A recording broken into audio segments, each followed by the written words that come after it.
Sosok Makalele di dalam diri N'Golo Kante. Claude Makalele Sinda punya talenta istimewa. Kisahnya sebagai gelandang bertahan terbaik dunia di akhir 90-an hingga kepindahannya ke Real Madrid dan Chelsea pun tak lekang oleh waktu. Kisah pemain yang lahir pada 18 Februari 1973 tersebut memang begitu ikonik dan rasanya punya kans kecil terulang di masa yang akan datang. Kehebatan Makalele sendiri terlihat dari lahirnya istilah Makalele Rule yang terus-menerus menjadi rujukan terbaik tentang bagaimana seharusnya seorang gelandang bertahan bermain, terlebih masa ke masa mulai bermunculan pemain yang dijuluki The New Makalele atau The Next Makalele. Saat ini, sosok Makalele sering disebut-sebut lahir kembali dalam diri N'Golo Kante. Sama-sama gelandang asal Perancis, Kante juga menjadi gelandang bertahan yang kini disebut-sebut sebagai gelandang bertahan terbaik dunia. Sebelum Makalele datang ke Inggris dikenal dengan sepak bola kick and rush. Istilah ini kurang lebih memiliki arti bahwa sepak bola Inggris dikenal punya permainan cepat.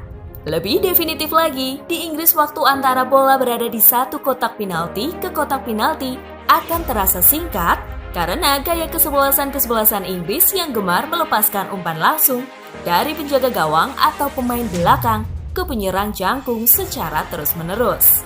Inggris juga ketika itu sangat identik dengan formasi dasar 4-4-2 flat, 4 bek sejajar, 4 gelandang sejajar, dan 2 penyerang sejajar.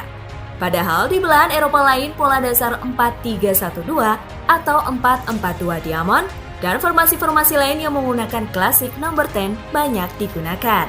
Tapi lambat laun Inggris mulai meninggalkan pola dasar 4-4-2 dasar tersebut.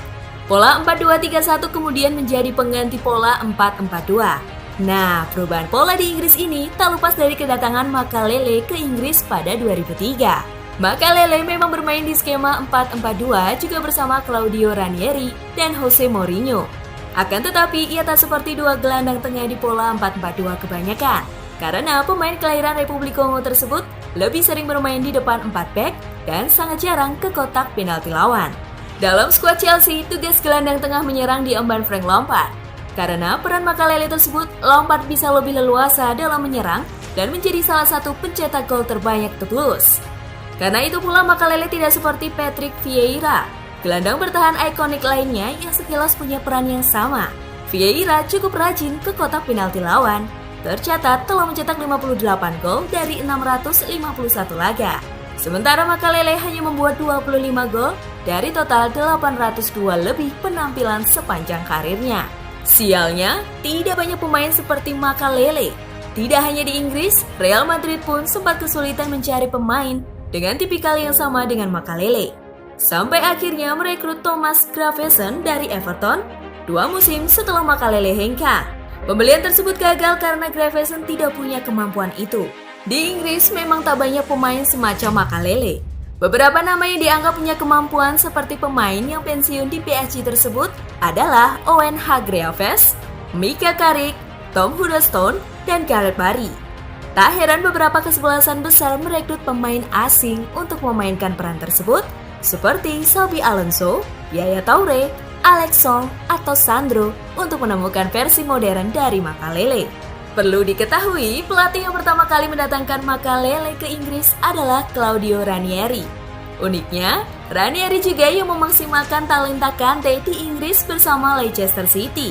Menurut Ranieri, pemain seperti Makalele yang kemudian bereinkarnasi pada diri Kante bukan perebut bola yang identik dengan gelandang bertahan, melainkan playmaker.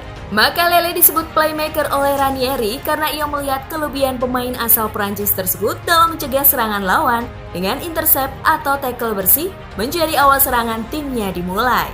Dengan begitu, timnya bisa mengubah situasi dari bertahan ke menyerang dalam seketika.